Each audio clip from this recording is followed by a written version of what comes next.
오늘 이 시간 우리에게 주신 주님의 귀한 말씀은 갈라디아서 6장 말씀입니다. 신약 성경 309면 갈라디아서 6장 9절과 10절 두 절 말씀 찾으셔서 함께 읽으시겠습니다. 갈라디아서 6장 9절 10절 함께 읽겠습니다. 시작. 우리가 선을 행하되 낙심하지 말지니 포기하지 아니하면 때가 이름에 거두리라. 그러므로 우리는 기회 있는 대로 모든 이에게 착한 일을 하되 더욱 믿음의 가정들에게 할지니라. 아멘. 어느 나라의 한 임금이 희귀한 어떤 것이 있다면 기어이 갖고 싶어하는 그런 임금이 있었습니다. 어느 날 임금은 매우 맛있는 요리를 먹게 되었습니다. 임금이지만 태어나서 처음으로 맛보는 정말 진귀한 그야말로 맛있는 음식이었던 거죠. 너무너무 맛있게 먹고 난 나머지 요리사를 칭찬해 주고 싶어서 요리사를 부릅니다. 어떻게 그렇게 맛있는 음식을 만드는 재주가 있었느냐라고 묻습니다. 요리사가 말합니다. 임금님, 제가 기술이 요리 실력이 뛰어난 것이 아니라 어디까지나 채소 장수가 좋은 싱싱한 채소를 공급해 주었을 뿐입니다. 그것을 그 좋은 재료를 가지고 저는 요리했을 뿐입니다. 자신의 공을 채소 장수에게 넘깁니다. 듣고 보니 그럴 것도 같습니다. 왕이 또 채소 장수를 부릅니다. 어떻게 하여서 그렇게 싱싱한 채소를 기를 수 있었느냐, 재주가 좋다라고 칭찬을 합니다. 그러자 채소 장수도 요리사와 같은 말을 합니다. 저는 단지 한 일이라고는 씨앗을 심고 그리고 물 주고 돌봤을 뿐입니다.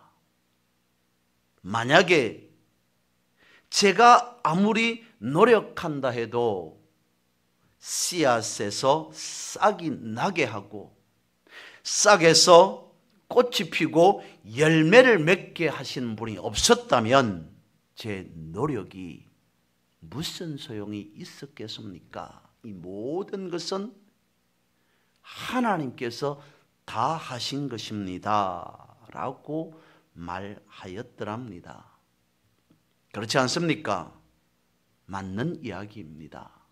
이 이야기 가운데서 우리에게 주는 교훈은 무엇이겠습니까? 오늘 살아가는 우리가 아무리 잘나서 열심히 노력해서 성공했다, 무엇을 어떻게 했다라고 할지라도 그 배후에 하나님이 계시지 아니하였다면, 하나님의 도우심이 없었다면, 아니 하나님의 인도하심이 없었다면 우리가 어떻게 살아갈 수 있겠는가라고 하는 그것을 말씀하여 주고 있습니다. 오늘 본문의 말씀에서 길지 않게 짧게 말씀하고 있습니다마는 농부의 마음으로 그 결과에 대한 말씀을 하고 있습니다. 좋은 결과를 얻기 위해서는 농부는 부지런해야 됩니다. 어디에서부터 부지런해야 됩니까? 파종하는 시점에서 부지런해야 됩니다. 좋은 씨앗을 얻어서 좋은 씨앗을 땅에 뿌려야 한다는 것이죠. 씨를 뿌리고 가꾸는 사람은 풍성한 수확을 기대하기 마련입니다. 씨를 뿌리고 심었으면 많이 거두는 것 또한 좋은 일일 겁니다. 그런데 그것보다 농부의 마음은, 농부가 기대하는 것은 많은 것보다는 좋은 열매를 거두기를 기대하겠죠. 그러기 위해서는 먼저 좋은 씨앗을 뿌려야 된다, 심어야 된다라고 하는 것입니다. 왜냐하면 성경에서도 말씀하고 있는 바와 같이 심은 대로 거두기 때문인 것이죠. 우리 옛말에도 그런 말이 있지 않습니까? 콩 심은 데 콩 나고 팥 심은 데 팥 난다. 물론 콩을 심었으니까 콩을 거두는 것, 팥을 심었으니까 팥을 거두는 것은 당연한 것이다 라고 하는 그것을 말씀하고 있겠으나, 좋은 콩을 심었으면 좋은 열매를 거두게 되어진다라고 하는 것까지 포함하고 있지 않을까. 예수님께서도 그것을 말씀하고 있습니다. 마태복음 7장 16절에서 18절 말씀은 이렇게 말씀하십니다. 가시나무에서 포도를 또는 엉겅퀴에서 무화과를 따겠느냐. 이와 같이 좋은 나무마다 아름다운 열매를 맺고 못된 나무가 나쁜 열매를 맺나니 라고 말씀하십니다. 좋은 열매를 기대하는 농부가 씨를 뿌릴 때에 좋지 못한 씨앗을 뿌렸습니다. 어찌 좋은 열매를 기대하겠습니까? 나쁜 종자를 심어놓고 좋은 열매를 기대할 수 없다는 말씀 아니겠습니까? 여기에서 우리가 다시 한번 생각해 볼 수 있는 것은 바로 이것이라는 거죠. 그러면 씨앗에서부터 좋은 씨앗과 좋지 못한 씨앗이 있다는 거죠. 그것을 마태복음 13장에서 주님께서 말씀하고 있습니다. 물론 마태복음뿐만 아니라 마가복음, 누가복음에서도 말씀하고 있는데, 소위 씨 뿌리는 비유를 주님께서 제자들에게 말씀해 주십니다. 그리고 덧붙여서 가라지에 대한 비유도 말씀해 주셨습니다. 제자들이 주님의 말씀을 듣습니다. 주님께서 하신 말씀이 무엇인지 제자들은 알아듣지 못하였습니다. 그래서 예수님께서 말씀하십니다. 마태복음 13장 37절과 37절에서 43절에 대한 말씀입니다. 대답하여 이르시되 좋은 씨를 뿌리는 이는 인자요 밭은 세상이요 좋은 씨는 천국의 아들들이요 가라지는 악한 자의 아들들이요 가라지를 뿌린 원수는 마귀요 주수떼는 세상 끝이요 주수꾼은 천사들이니 그런즉 가라지를 거두어 불에 사르는 것 같이 세상 끝에도 그러하리라.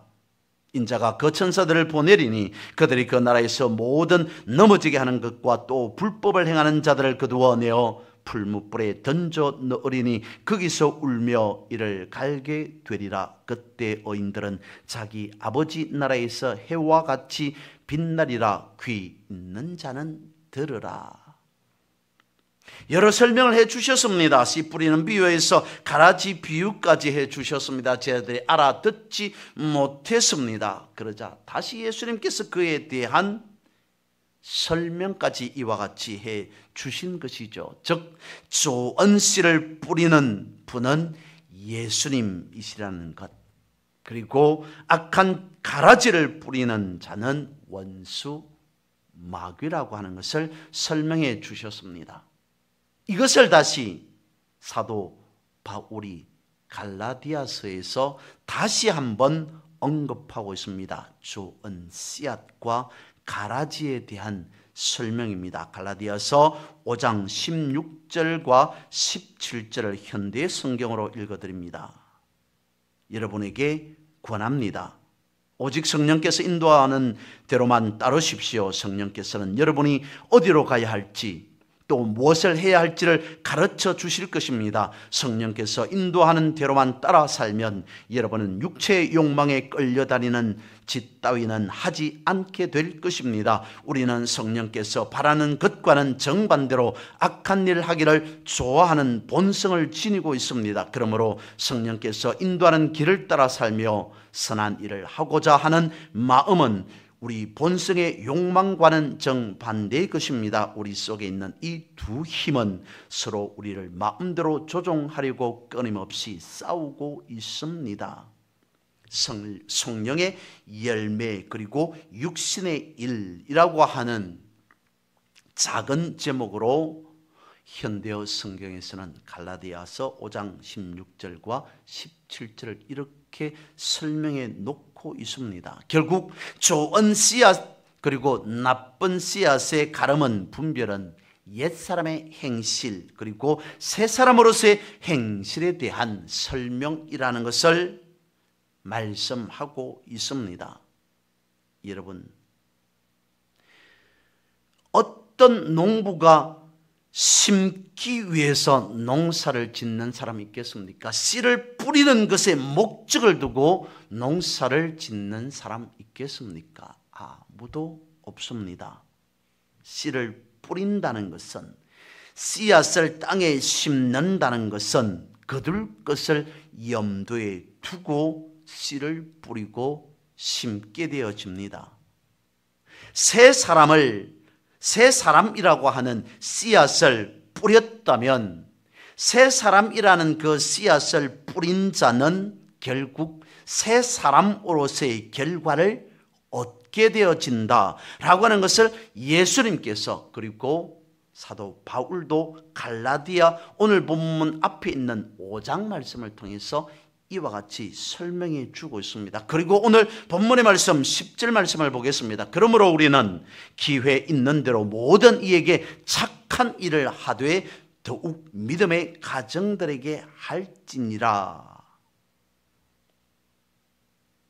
사도 바울이 이렇게 말하고 있습니다. 할 수만 있으면 모든 사람에게 착한 일을 하라라고 말씀하고 있습니다. 할 수만 있으면 모든 사람들이라고 말씀하고 있습니다. 그러면 이 모든 사람들이라고 하는 의미는 어디까지 포함하고 있겠습니까? 내 마음에 드는 사람 뿐만 아니라 그렇지 않은 사람, 내 마음에 들지 않는 사람, 내가 싫어하는 사람, 나를 미워하는 사람에게까지라도 어떻게 하라고요? 착한 일을 하라. 왜 그렇습니까?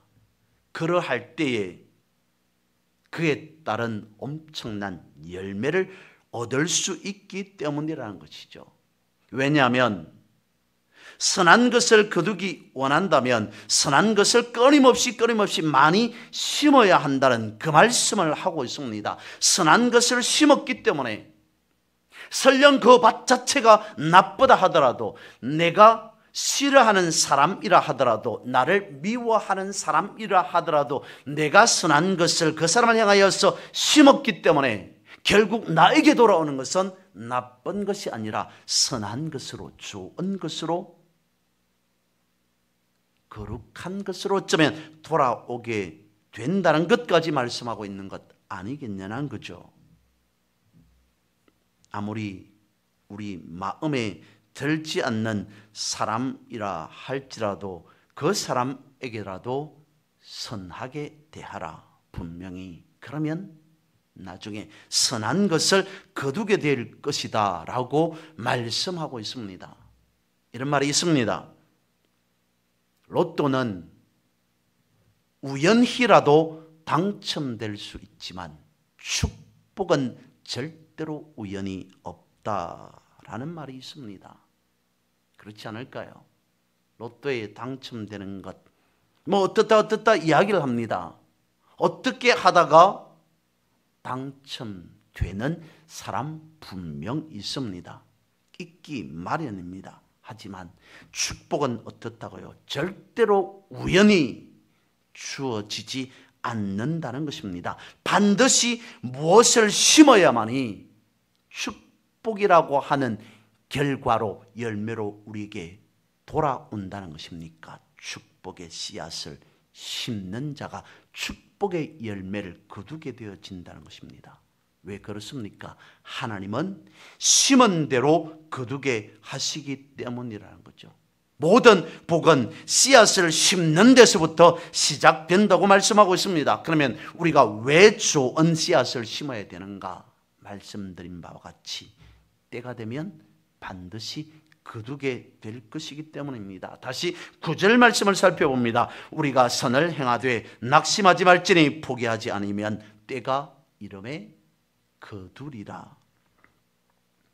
오늘 말씀 자체가 그러니까 갈라디아서 본문이 아니라 갈라디아서 말씀 자체가 갈라디아인, 수신인이 갈라디아 사람들입니다. 이때 당시에 그러니까 갈라디아 교인들은 매우 힘을 잃고 쉽게 포기하려는 사람들이 많았다는 것입니다. 그도 그럴 것이 예수 믿고 구원받았습니다. 놀라운 일 아니겠습니까? 초대교회 안에서 그때 당시에.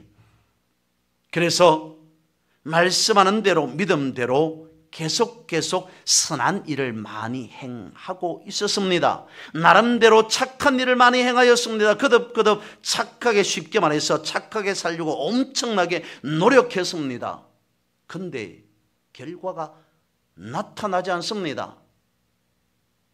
내가 새 사람이 되어서, 예수 믿는 사람이 되어서, 초대교회가 되어서 착하고 선한 일을 많이 하면 그 결과로 나에게, 우리 가정 가운데서 내 삶에 엄청난 열매가 나타나리라 생각했지만 그러지 않더라는 겁니다. 중도에 포기하고 낙심하고 실망하는 사람들이 많더랍니다.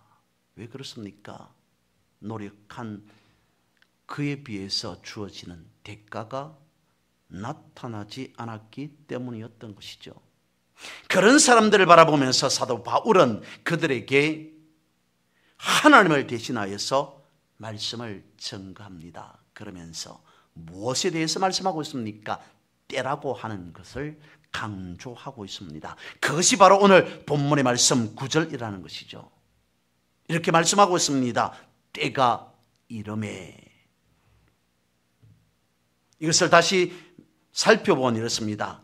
그럴 만한 시기가 되어지면, 여러분 선을 행하되 중간에 포기하지 마십시오. 낙심하지 마십시오. 그만두지 마십시오. 그럴 만한 하나님의 시기가 이르게 되면 반드시 여러분들에게는 엄청난 결과가, 열매가 나타나게 되어질 것입니다.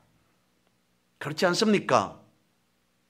농사를 짓는 농부가 오늘 땅에 씨앗을 뿌렸습니다. 그리고 다음날 자고 일어나서 수확하려 합니다.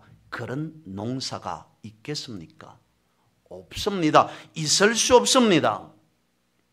또한 더불어서 농부가 씨를 뿌리고 기다렸습니다. 수확철이 되려면 아직 멀었습니다. 그런데 농부는 조급합니다. 빨리 수확하고 싶습니다. 수출 때까지 기다릴 수가 없습니다. 기다리지 못하여서 열매 맺지 않으리라고 성급히 판단하고 씨를 뿌린 밭을 갈아 엎어버린다면 어떻게 열매를 맺을 수 있겠습니까? 때가 이름에 그럴 만한 시기가 되면이라고 하는 것은 이것을 말씀하고 있습니다. 무엇을요? 씨앗에서 열매가 되는 때는 시간이 반드시 필요하다는 것이죠. 자연의 법칙을 보더라도 마찬가지입니다. 성령의 열매 또한 동일하다는 것이죠. 급하게 이루어지는 일 없다는 겁니다. 서서히 아니 차근차근 자라간다는 것이죠. 그래서 성경은 우리에게 말씀하고 있습니다. 뭐라고요? 쉬지 말고 기도하라. 자주 언급하는 말씀입니다. 아니, 사람이 어떻게 쉬지 않고 기도할 수 있습니까? 라고 누군가가 다시 묻는다면 우리는 그와 같이 대답할 수 있어야 할 것입니다. 언제까지 쉬지 않고 기도해야 됩니까? 때가 이를 때까지. 언제까지라고요? 열매를 맺을 때까지. 언제까지라고요? 기도하는 그 기도의 응답이 이루어질 때까지. 내가 세운 기도의 제목이 있습니다. 그 기도의 제목이 100% 내 뜻대로 이루어질 때까지가 아닌 내가 세운 기도의 제목이라 할지라도 그 기도의 제목에 하나님의 뜻대로 이루어질 때까지 기도라고 하는 것은 내 뜻을 관철시키는 것이 아니라 하나님의 뜻을 발견하고 하나님의 뜻을 이루는 것, 이루려고 하는 것, 그것이 기도 아니겠습니까? 그러므로 하나님의 뜻이 내 기도에 응답되어서 하나님의 뜻이 이루어질 때까지 성경은 우리에게 말씀하고 있습니다. 쉬지 말고 기도하라. 말씀 묵상도 마찬가지 아니겠습니까?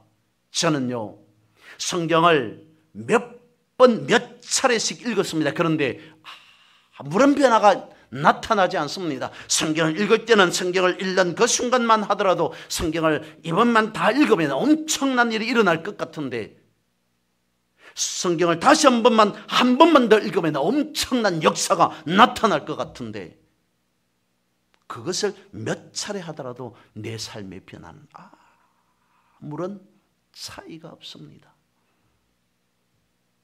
그렇게 말하는 사람 옆에서 또 어떤 사람이 말하기를, 아니, 저는 성경을 10번, 20번, 30번 넘게 읽었습니다. 그런데도 저에게는 아무런 변화가 나타나지 않습니다 라고 말한다면 우리는 무엇이라고 말해야 하겠습니까?